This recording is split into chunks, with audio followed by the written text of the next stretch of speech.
The undefeated Lady Eagles from Ateneo will try to protect its immaculate slate.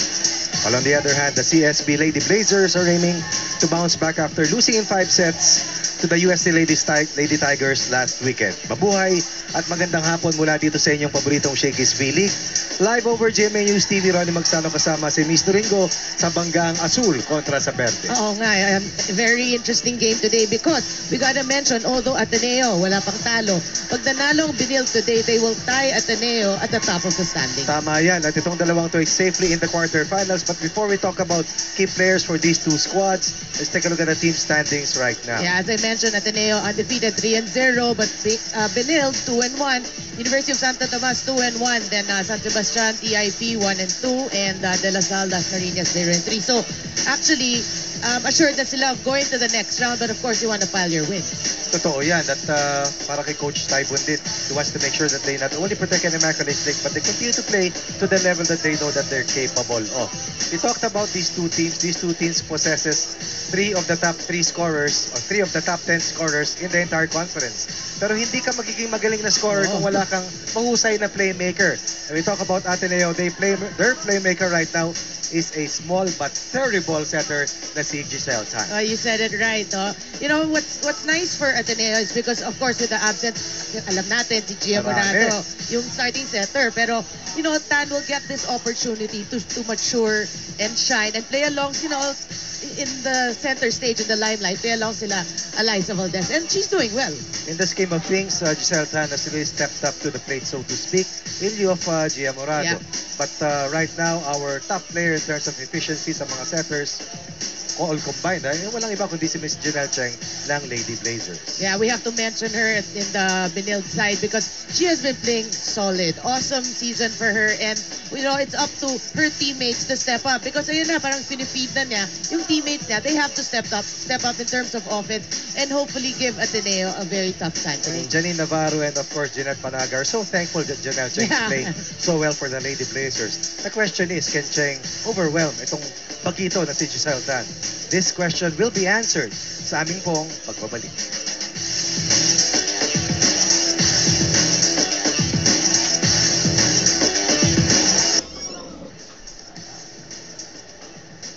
Introducing our officials for this match. First referee, Mr. Rodrigo Rojas, National Referee. Second referee, Mr. Liberato Benito Jr., International Referee. Let's call on our starting lineup from our Lady Blazers of the College of St. Benil. Let's start off with their team captain, number 2, Janelle Welch Cheng. At number 1, Janine Navarro. Number 3, Rachel Ann Ostero. Number 6, Jeanette Panaga. Number 7, Melanie Torres. And number 12, Elaine Dolorito. Libero, number 13, Rica Jane Enclona, guest player. Head coach, Mr. Michael Carino. Calling on our Lady Eagles of the Ateneo de Manila University. Let's start off with our team captain, number 2, Eliza Valdez. Number 7, Giselle Tan. And celebrating her 19th birthday tomorrow, number 14, Bea De Leon. Happy birthday, Bea. Number 15, Joanna Maraguino. Number 16, Rongo My Papa, Amy Ahomiro. And number 18, Kim Hekeliana. Libero, number 8, Jarela De Jesus. Head coach, Mr. Anusorn Bundit. This is match number 19 of the preliminaries. The best of luck to both teams. The undefeated Lady Eagles versus the once beaten Lady Blazers. And last weekend, rin, natalo itong Blazers sa UST. Pero itong Ateneo, 1-3 straight sets once again.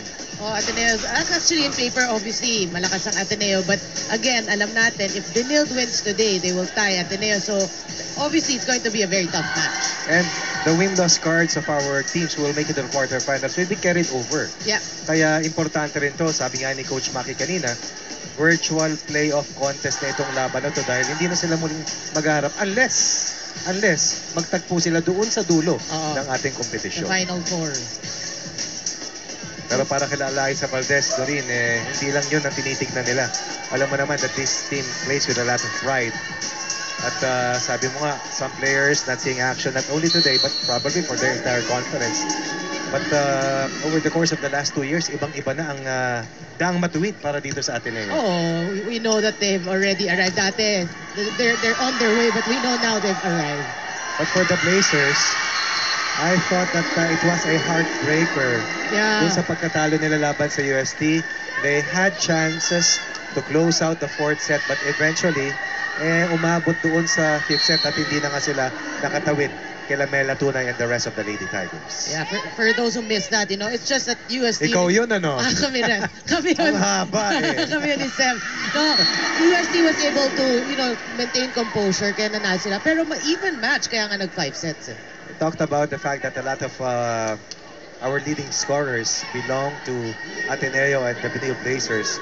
Kaya inaasahan natin, hatawan, paluan, Oo. na katakot-takot laban dito sa Blazers at sa Lady Eagles. 1-1 is the score here in the first set. Rachel Andostero serving for the Blazers. Alvamiro getting set up by Giselle Tai. Ateneo score. Yep. And for the Ateneo fans, of course, they will be pleased that the libero right now is Ella De Jesus. Last game, she didn't play because Oo of nga an pala, eye infection, ano? Pero after 3 games, Ella De Jesus is back in active roster for Ateneo, and that is good news for Coach Tai Bundit. Yep. A large reason why Janelle Cheng has improved in terms of performance is she has worked on getting leaner, and definitely she is much quicker para dito sa Benil Blazers. Oh, tsaka when you look at her set, Coach Ronnie, Patay na patay, ano? Yeah, ang ganda ng kamay Sakto. niya. Oh, parang that there are people born to spike like Eliza Valdez, and there are people born to set. That's Janelle Cheng. And these players were all born to play. Yeah. Here, this is unique. Oy, miscommunication between Dolorito and Rica Enclona. Alam mo, itong si Enclona is number 1 in the dig department in the entire conference. At bihira yung mga ganong pangyayari. Oh, we've seen her in their past 3 games. Really, she's just everywhere. Talked about everywhere, and that connection has been everywhere, every time. For the Blazers, talked about Janine Navarro. You have to mention Janet Panaga, who is number 3 in the scoring sa ating collegiate conference. Oh, and this should be the strongest front line of Benil in Panaga and Navarro in front together with Cheng. Janet Panaga scored a total of 51 points in 3 games combined. And Ateneo's core defense will also be severely challenged dito sa multiple hitters na tangan nitong Blazers. You also have to mention itong si Melanie Torres, who scored 26 points and I believe is ranked number 24 sa ating mga leading scorers. Oops. But again, not failing to get to that first ball. Yeah, as you mentioned, nag-ace and good start for Benil, 5-3. If it's Fan Family and Pizza, it's got to be Shakey's. 5-3 for the Blazers. Oh, another misreceive. Pinky Caliana attacking. Pinky Caliana scoring for Ateneo. But you're right, no? Obviously, Coach Ronnie here in the first set, the early part, kita natin na Ateneo struggling kasi sabi mo, matcha-challenge na yung floor defense. Yes. Struggling sila right now. That's why Benil 5-4. Rotation violation. Yeah. Oo, para dito sa Blazers. Saan ka naman nakakita, hindi pa pumapalo.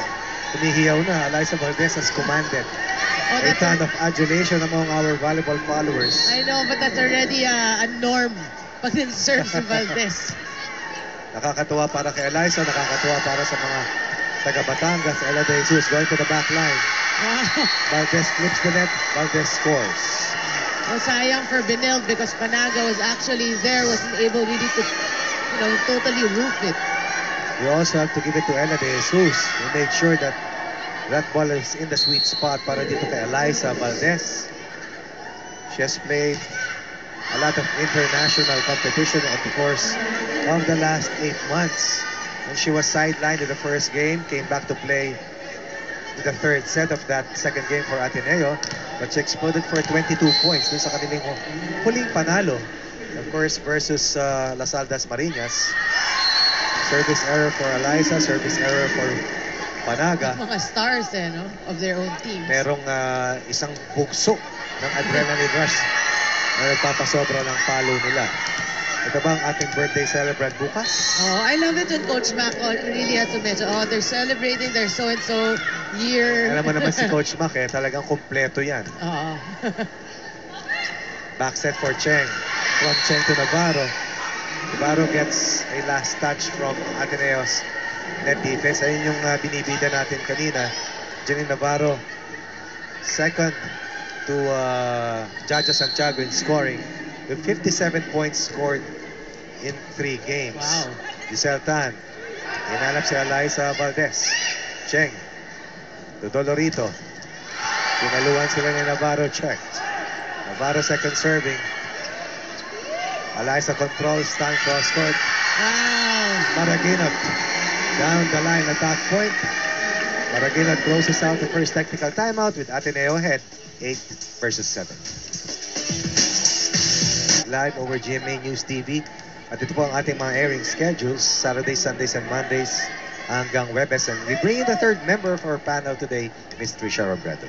Noreen and Ronnie, it's a battle between the green and the blue today. At kahit hindi naman eksakto itong rivalry match, sabi naman ni Coach Mac ng Benil na kailangan pa rin nilang husayan sapagkat dala-dala pa rin nila ang pangalan ng Lasal. But contrary to what most people might think, he tried to ease as much pressure off his girls. Kanina nga sa dugout, naabutan ko ang Lady Blazers na sumasayaw sa kantang Twerk It Like Miley. At sabi ni Coach, routine daw nila ito every game to loosen up the nerves. Kung happy ang kampo ng Verde, medyo nag-alala naman ng Lady Eagles as Pauline Gaston was brought to the locker room after spraining her right ankle during the warm-up. Now, it doesn't seem too serious, pero sabi daw dahil bata pa siya, ay kailangan ipag-x-ray para sigurado. That's all for now, guys. Tinan mo nga naman, handicap na at patuloy na natatastas yung roster ng Ateneo. Valdez attacking the defense of Janine Navarro. Sa kabila naman, ikaw ba, Noreen? Believer ka ba na dapat tahimik o maingay ang locker room? Siyempre, the lighter. The lighter pag maingay. The Ultrafast Spike is brought to you by PLDT Home Ultra, the Ultrafast LTE for a happy family. For some coaches, they like total focus. Meron naman sa iba, they allow music, they allow a lot of banter inside the locker room. Pero hindi po talaga pare-pareho. At minsan yung mga team captains, yan ang mga may ingay. Minsan naman yan yung mga hindi nagsasalita. That's true. Whatever works, ika nga. And so far, what worked for Ateneo was earlier an attack point para kay Eliza Valdez. And a quick hit coming from Ahumiro. Look at Ella De Jesus going congratulate Tan. That was a great one-hand set. And this is just a part of the team character for Ateneo. Celebrating every point. Yan yung happy ni Coach Ty Bondit. At yan ang kaakibat ng Heart Strong na kanilang sigaw in the last 2 years. Cheng, nabitin si Panaga. Offhand ang ginamit. Able to score off his left tip. At 10 para sa Blazers, 10 para sa Ateneo. Nakita natin yung reaction ni Panaga. Alam niya, parang she's able to squeeze that in for a point. The official ball of the Shakey's V-League. Ang tawag mga coaches dyan na rin ay GNP. Ginawa ng paraan. Yeah. Valdez with a drop blocked by Panaga. Cheng going to the back line. Difficult angle for Eliza. Pero kung hindi nag-clip yung net, pasok yun. Exactly. I felt that Giselle Tan nagkabanggaan din sa kanilang transition from defense to offense. On deck to serve right now for the Blazers, Elaine Dolorito. 17 years old. De Leon. Down the middle, checked by Panaga. Really, Panaga has been solid at the net for Benil. And this is the biggest lead for the white shirts of the Blazers. Given the first set. But again, for Ateneo, you're down 2, but you gotta focus on your service reception because nawawala yung options mo eh. Hindi ka maka-atake. Dump coming from Tan. Cheng to Panaga. Return to sender. Courtesy of Bea De Leon. Yeah, that was a good call. It did not cross. Giselle Tan